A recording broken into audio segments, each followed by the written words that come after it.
Tere tulemast kuulama sotsiaalse innovatsiooni taskuhäälingut mõjulood. Täna oleme sellise projekti tutvustamisel, kus projektist on saanud liikumine, mis haarab sõna otseses mõttes juba kogu Eesti enda alla, kus kaasatakse palju vabatahtlikke ja on koostööd ettevõtetega, koostööd omavalitsustega, et sellises suure süsteemi kaudu siis antakse toiduabi. 2024 sai 15 700 inimest ja jaotati 4,4 miljonit kilogrammi toiduabi.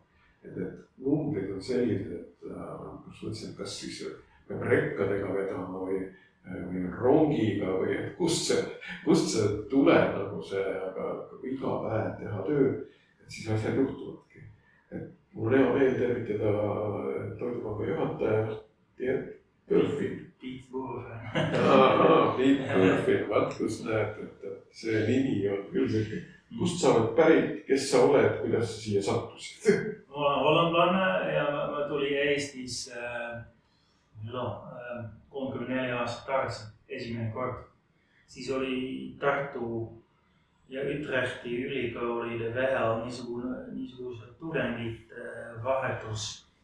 Siis mulle väga meeldis siin olla ja siis üks aasta hiljem ma tegin oma magistritöö, siis ma olin siin 5 kuud. Ja siis aastat 1994 ma otsustasin siin 1 aasta just töötada ja õppida ka veel. Ja siis alguses ma tegin palju lihtsalt Hollandi firma tahtsid siin midagi müüa või midagi osta või investeerida. Ja siis mingi hetk üks Hollandi hea tegevusfond RC Maardenhuis küsis, kas ma tahan olla nende koordinaator. Ja alguses oli 4 tundi nädalas ja juba väga kiiresti see oli täis töökoht ja siis nendega ma hakkasin Eestis toetada sotsiaalprojektid. Me toetasime läbi 20 aastat 1000 sotsiaalprojektid ja see oli erinevad Hollandi erafondid, sotsiaalfondid. Väga palju erafondid andsid raha, et siin Eestis asjad toetada. Ja see terve summa oli 60 miljon kroon siis. Ja sellega me toetasime 1000 projekti. Need olid noortekeskused, vanadekodud, sotsiaalmajad, sotsiaalkeskused, hooldekodud, rehabilitatsioonikeskused, külaseltsid, lastekodud. Ja siis ma saitsin ringi Eestis ja ma olen iga pool käinud, ma olen peaaegu kõik käinud. Lastekodud, need hooldekodud, vanadekodud, sotsiaalkeskused, varjupaigad, päevakeskused. See oli väga huvitav ja siis niimoodi see hakkas jah. Ma elan nüüd siin, ma olen nüüd 62 aastat vana ja pool oma elu ma olen siin Eestis seda sotsiaaltöö teinud. Siis alguses, ütleme esimene 15 aastat me toetasime Hollandi rahvaga sotsiaalprojektid ja viimane 15 aastat ma tein seda toidupank, kus oli ka. Alguses oli väga keeruline, meil ei olnud mitte midagi. Esimene asi peab leidma toit, siis vabatahtlikud ja siis raha muidugi sellepärast. Iga pool on ka raha vaja, et ilma raha ta ei tööta mitte midagi.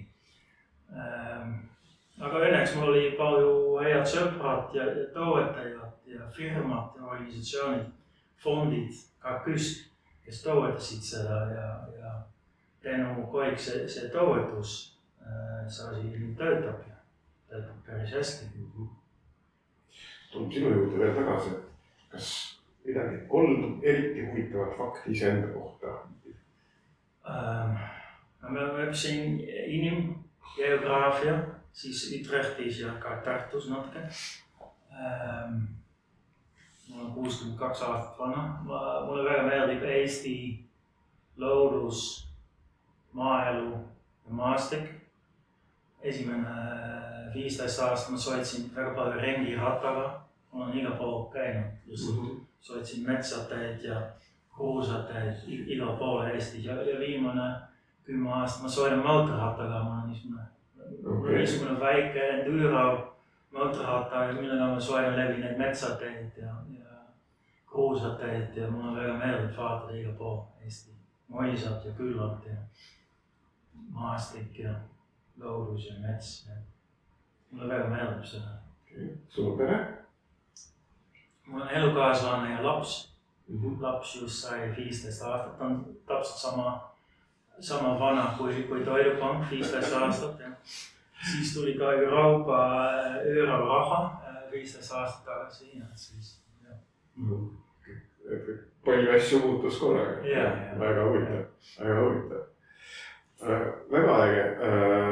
Nüüd tulles selle Toidupanga idee juurde täpsemalt, eks ole, et siis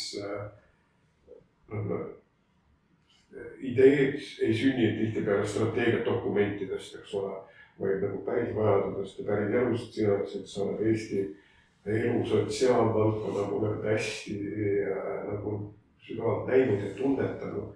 Mis selle Toidupanga selleks liikuma panevaks ideeks või mõtteks sai?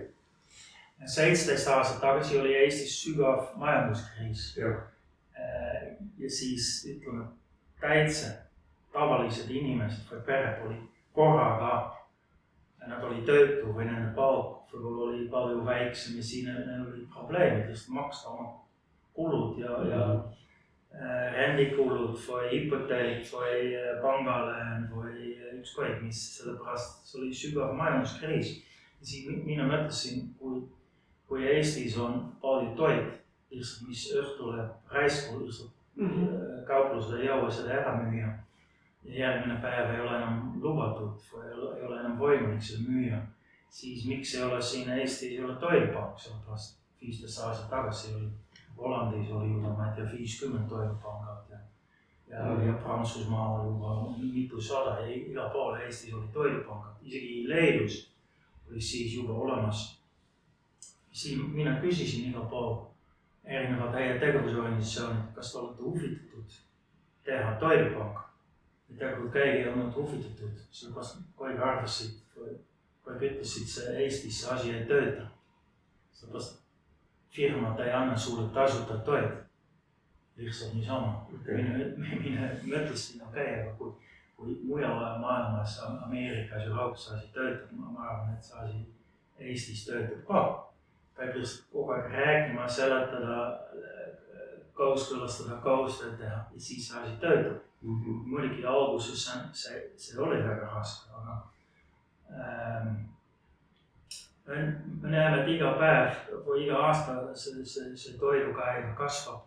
Kliendide arv on väga suur.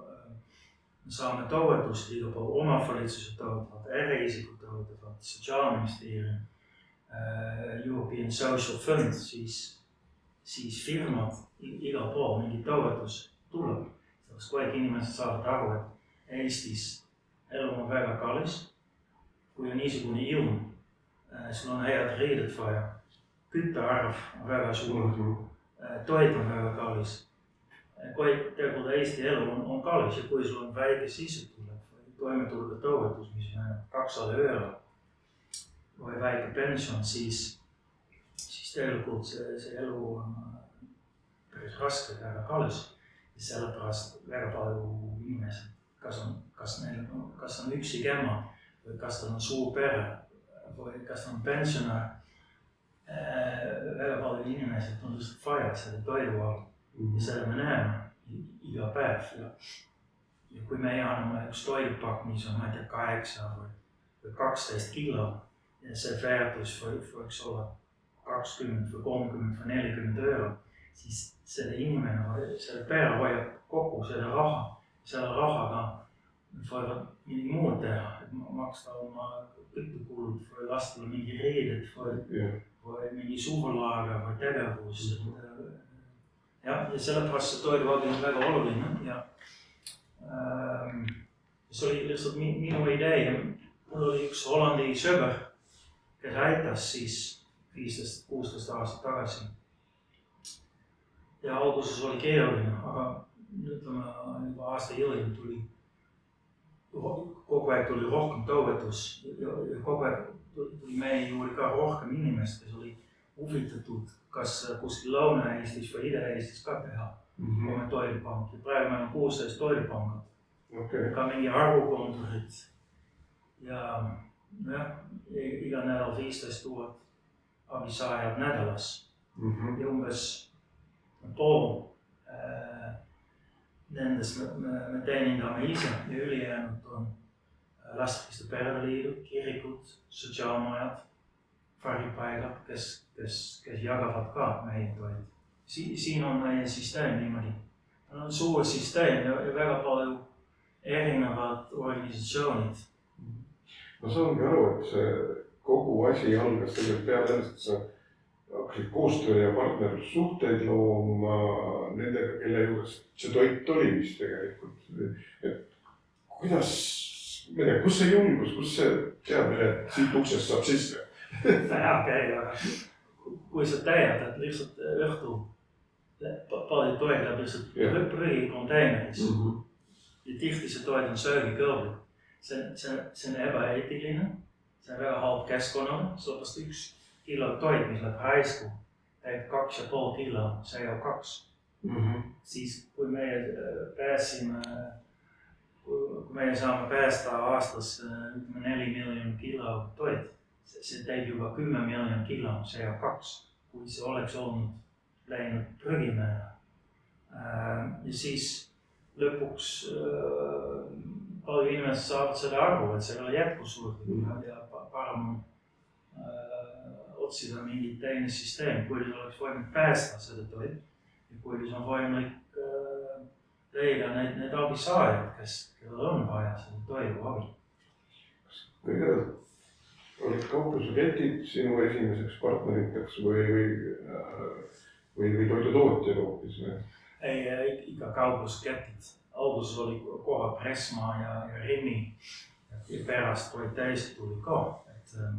Aga muidugi, ja see on ainult üks osa need kaupluseketid, aga meil on ka tootjad, talunikud, maaletoojad, cateringufirmad, restoranid, kruiisifirmad, iga pool, kus on toit, isegi tanklad ja kioskid, iga pool, kus on toit. Läheb õhtu mingi osa läheb lihtsalt raisku, nad ei jõua seda piisavalt kiiresti müüa või nad arvavad, et kvaliteet ei piisa. Ise nägite, et siin meie ladu on täis ja siin väga palju erinevad firmad õnneks annavad meile seda. See on väga tänulik ja see töötab. Kas nad toovad ise teie juurde või te peate järel käima või kuidas? Ja kui kogused on suur, siis nad ise toovad, aga meie kauplikud soetavad ringi. Kauplused, meil on ainult siin Tallinnas juba rohkem kui 100 kauplused ja kioskid. Meie kauplikud soetavad ise ringi iga päev, ka õhtul. Ja siis, kui kogused on suur, siis tihti see tootja või maaletoja ise organiseerib transport. See on alati on vaja seda kokku leppida, kuidas on võimalik seda teha, seda transporti. Meil on isegi transpordifirmad ja kaupluseketid, kes teevad ise meie jaoks tasuta transport. Kui meil on siin üks alustoit, me ütleme, on vaja seda Saaremaa või Hiiumaale saada, siis meil on niisugused kokkulepped firmadega, et kui neil on ruum oma veevajatus, siis nad võtavad seda tasuta kaasa. See on siis alati on, oleme hea tegevusorganisatsioon, me peame alati leidma kõige odavam ja kõige efektiivsem ja kõige keskkonnasõbralikum lahendus ja siis. Kuidas see logistika korraldamine käib, et see ei ole üldse lihtne ja selles mõttes, kas sul mõni inimene ikkagi tööl saab palka ka? Jah. Ja okei. Ja meil on siin Tallinnas üks koordinaator, väga tubli mees, et tema tunneb kõik transpordifirmad ja kauplused ja nii edasi. Kui on probleem või küsimus, muidugi me helistame. Ja meil on Eesti Toidupangas erinevad projektijuhid ja inimest, koordinaatorid.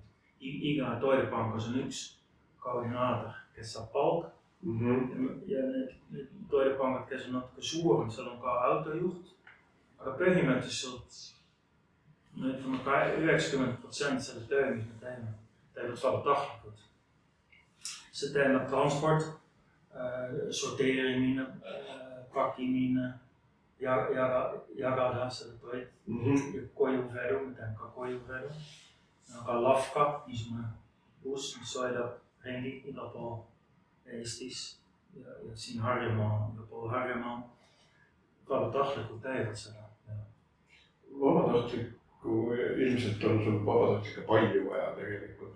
Et ka kui me täna tulime, siis EFUMis olid Ameerikast tütarlapsed, laos oli Prantsuse vabatahtlik, eks ole. Kuidas vabatahtlikud sinuni jõuavad? No, me oleme aktiivne ja alati me küsime igal pool ja muidugi ütleme suured firmad. Tihti nad saavad meile ka näiteks 1 päev või pool päev aastas oma töötajad võivad siin töötama. Kui sul on erinevad suured firmad, lubavad oma töötajad tulla lihtsalt 1 päev aastas või pool päeva aastas ja siis kogu aeg me otsime vabatahtlikud ja muidugi see on alati raske, aga siin on olnud sõdurid, koolilapsed, tudengid, kruiisilaeva reisijad, väga palju erinevad inimesed. Hästi erinevad ja väga huvitav. Noored, fannurid, sotsiaalmajade kliendid, sotsiaalkeskuste kliendid ja väga palju erinevad inimesed. Siis asi töötab. See sisuliselt tähendab, et keegi tunneb kedagi ja soovitab edasi ja nii liigub. Väga tore, absoluutselt. Et aeg-ajalt kuulen, tahaks teha midagi vabatahtlikud, aga ma ei tea, kuhu pöörduda. Siin on alati töö abi vaja, eks ole. Ja seda üle Eesti, eks ole. Väga huvitav. Kas sina vaatad ise selle toidupanga asjale, kui ka see sotsiaalne pool on siin selge, aga kas sa tunned, et see on sotsiaalne innovatsioon? Et see on midagi sellist, mida varem pole Eestis tehtud ja mis muutub oma olemuses kogu aeg? Ma arvan küll. Sellepärast meie teema on alati keskkond ja väesus ja muidugi me peame iga aasta areneda. Jälle midagi uust pakkuda ja asjad natuke paremaks teha ja sellepärast alati ja igal pool maailmas toidu raiskamine on suur probleem ja väesus on ka probleem. Ja üks probleem on ka üksindus, meil on ka oleme siin Lasnamäel, siin elavad 130 000 inimest. Oleme ka näinud, et siin tulevad inimesed ja nad istuvad kodus ja see üksindus on nende jaoks probleem. Neile meeldib siin olla, sellepärast kaus me sööme, kaus me joome kohvi, paar korda aastas me teeme mingi pidu või ekskursioon, pakume mingi koolitus. See on inimestele ka huvitav, et siin saavad omavahel rääkida ja suhtleda ja siis niimoodi on võimalik lahendada erinevad probleemid. Meil on palju Ukraina põgenikud on meie kliendid, aga ka meie vabatahtlikud, sellepärast nad tahavad rohkem õppida, mis on see eesti keel või eesti kultuur või eesti elu ja siin omavahel me saame seda neile näidata, mis on. See oli praegu väga hea arusaamine. See ei lahenda ainult mitte toidu küsimust, vaid tegelikult tervet hulka sotsiaalset probleemistikku. Ja pluss ka veel keskkonna alast, eks ole. Väga huvitav. Kuidas kohalikud omavalitsused või riik nagu sellise asja suhtud, kuidas nemad kaasa tulevad? Kui sul on siin laokompleks on vajalik ilma selleta ja saaks toimetada bussid, millega vedada, see kõik vajab ju ülalpidamiseks päris palju ressurssi. Teeme 79 omavalitsusega kaustajaid, tiigakaustajaid ja mõned on väga abivalmis ja mõned ei ole võib-olla nii abivalmis, aga Zoals meil on ka alati raha vaja, me saame riigist raha, et teha igapäevane tegevus. Aga me peame iga aasta osta jälle uued kaubikud. Iga aasta me ostame 2, peame osta lihtsalt 2 külmikaubikud, meil on kogu aeg jälle vaja juurde külmkaamrid, sügavkülmkaamrid, külmkapid, siis alati need omavalitsused jaamalaulima alati taudavad ka natuke. Ja meil on väga hea koostöös Sotsiaalministeeriumiga. Meil on klausel, kus kõik Eesti Toidupankad tulevad kokku ja Sotsiaalministeeriumi esindajad tuleb ka. Me räägime Sotsiaalministeeriumiga iga nädal või iga päev. Näiteks Tallinna linnavalitsusega me räägime kogu aeg, sellepärast me jagame seda toid mitte ainult siin Lasnamäel, aga ka Mustamäel 3 korda nädalas, siis Põhja-Tallinnas 1 kord nädalas, siis teeme kojuvedu. Siin Tallinnas meil on, ma arvan, 100–150 inimest, nad on nii vana või puuetavad või mingi põhjus, miks nad ise ei saa siin järgi tulla. Siis meie vabatahtlikud teevad seda kojuvedu. Ja siis meil on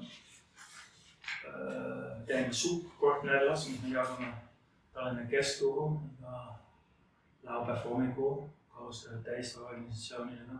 Siis meil on toidukoolitused. Me näitame, kuidas saab teha odav ja tervislik toit.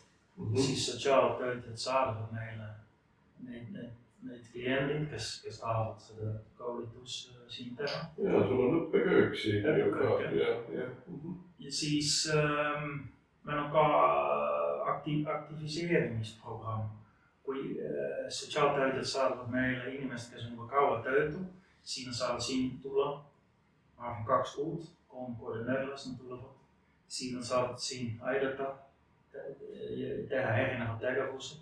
Ja teeme ka väike koolitus, kuidas saab CV kokku panna ja erinevad aspektid. Ja siis, kui meil on nii palju erinevad projektid ja sotsiaaltegevused, siis iga aasta me proovime seda natuke paremaks teha ja natuke rohkem pakkuda.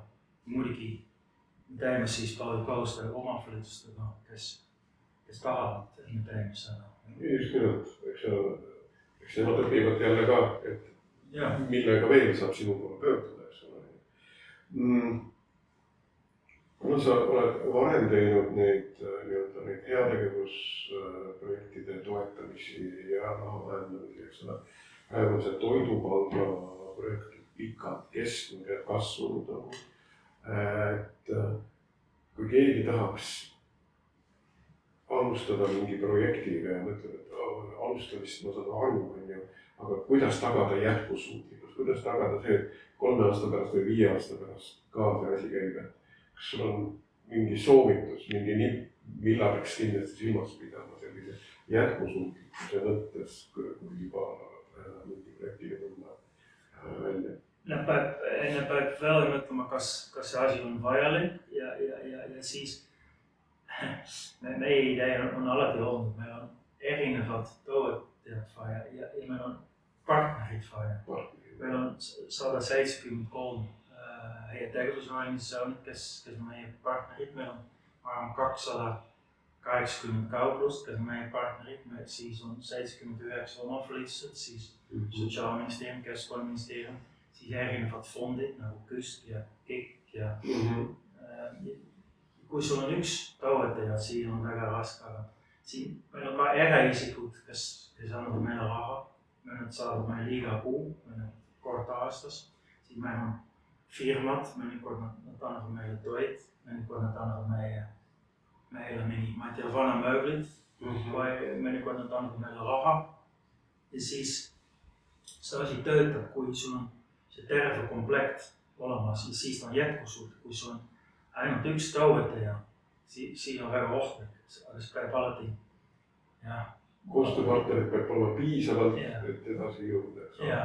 Ja et ka inimesed vabatahtlikud saavad ompa, eks ole. Ja muidugi siis peab alati vaatama kulud ja tulud ja muidugi eelmine aasta ja nüüd selle aasta me nägime meie kulud tegelikult liiga suur, et siis me peame jälle kärpima. See on alati sotsiaalvaldkonnas või kui sul on MTÜ või sihtasutus, siis iga aasta see toetus ei ole sama ja siis peab jälle kohe midagi muuta. Vaata, firma müüb oma asjad ja siis ta saab planeerida oma sissetuleku, kui sul on MTÜ või sihtasutus. See on palju raskem, sa täpselt planeerida, kui palju raha tuleb järgmine aasta. Siis see peab olema väga paindlik ka, et kui on vaja kohe kärpima kulud, kui on võimalik midagi suuremaks teha või paremaks, peab seda ka teha. Alati mingi reserv on ka vaja, puhver. Meil on alati toidupuhver, me proovime ka hoida mingi rahapuhver, kui järgmine aasta ei ole enam ja siis me ei ole kohe pankrot, et siis saab edasi töötama. Ehk siis see idee võib nagu kanda ja olla väga ilus ja partnerid on ka, aga lõpuks tuleb pidada organisatsioon käimas ja kulud ja tulud peavad olema silmal ja peavad olema valmis paindlikult suhtuma. Kas Toidupangal on oma finantsjuht või kuidas teie oma raha puhul? See on lihtsalt mina. Meil on projektijuht, Tarek-Naine, meil on raamatupidija Tarek-Naine ja oma veel me räägime lihtsalt, et vaata, kogu aeg peab teha mingi analüüs, kui palju toit tuleb siis, kui palju raha tuleb siis, kui suur meie kulud, kui palju toidupakid me jagame, kui palju vabatahtlikud meil on ja nii edasi, kulud ja tulud ja toidukäive ja vajadus, kui palju toit on vaja, kui palju tuleb ja kogu aeg on vaja jälle otsima. Suure ettevõtte aktiivne juhtimine toimub tegelikult.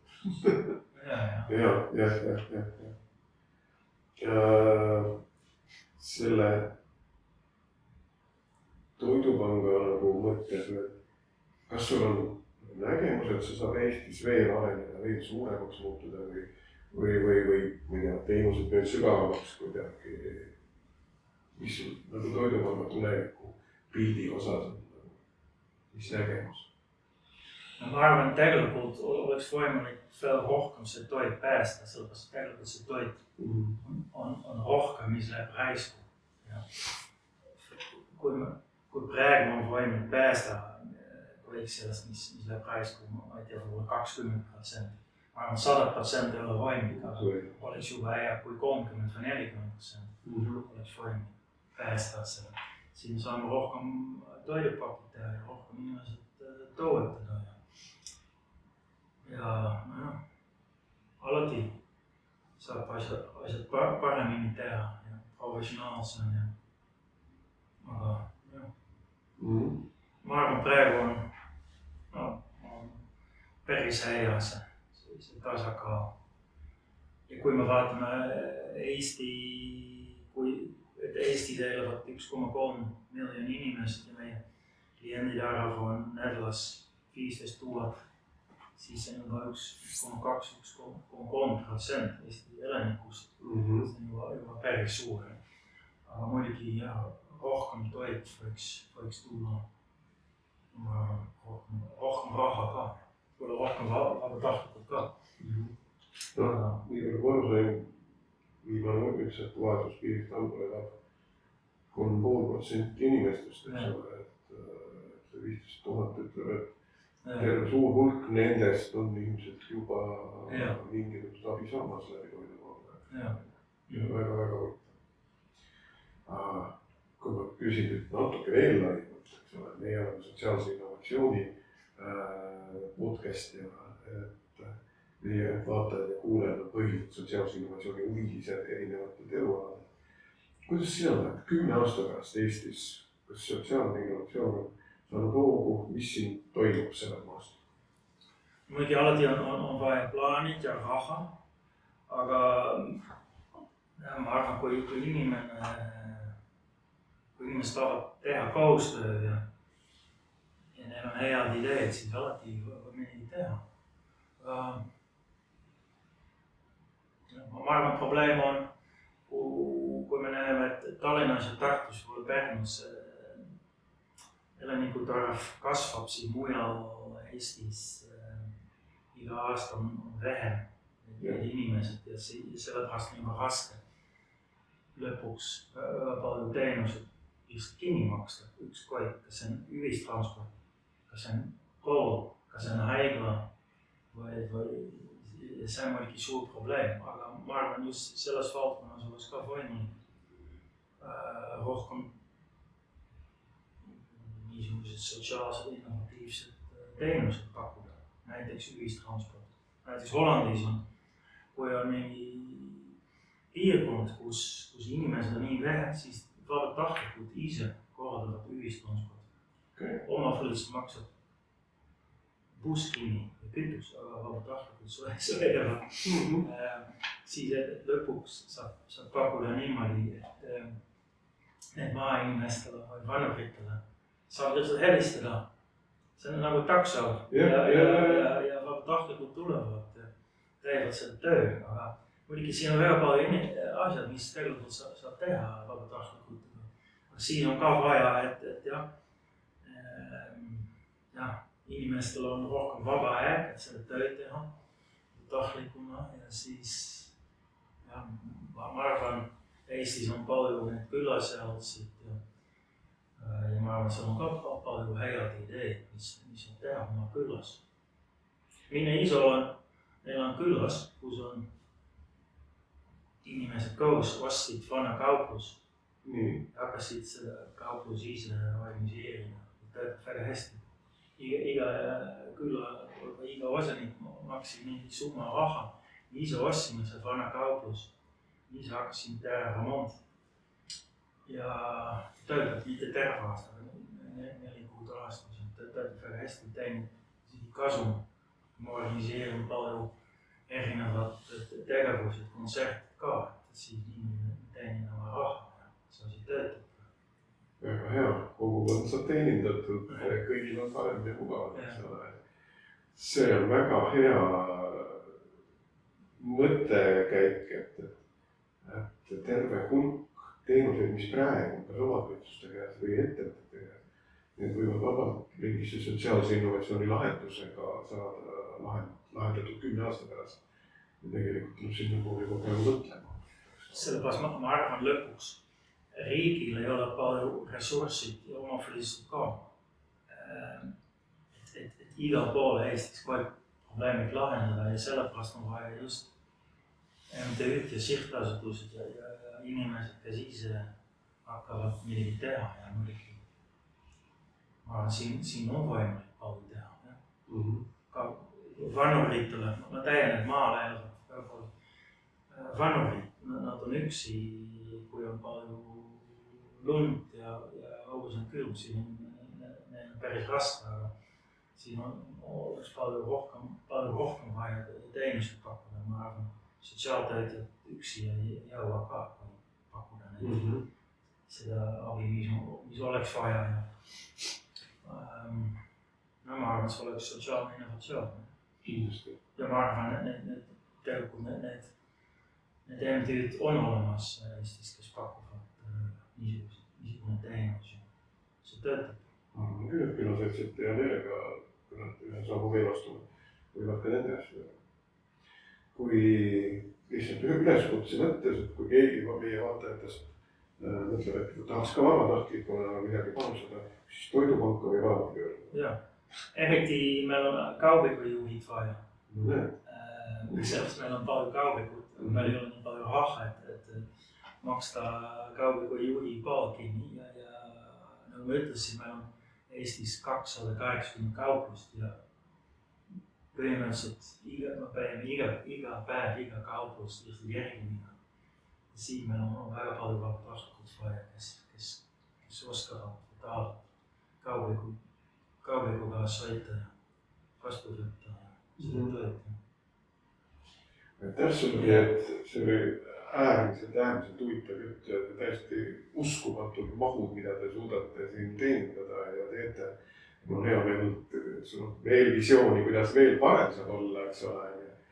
Et kõigile meie kuulajatele ja vaatajatele, et alustage oma projektiga ja tehke kas või esimesed sammud lihtsalt, ja soovitas täna teile, et kõigepealt otsi partneri piisavalt, kaasa vabatahtlikud ja küll see asi tuleb ja püsib elus, kui see pea ja väärtuslik asi.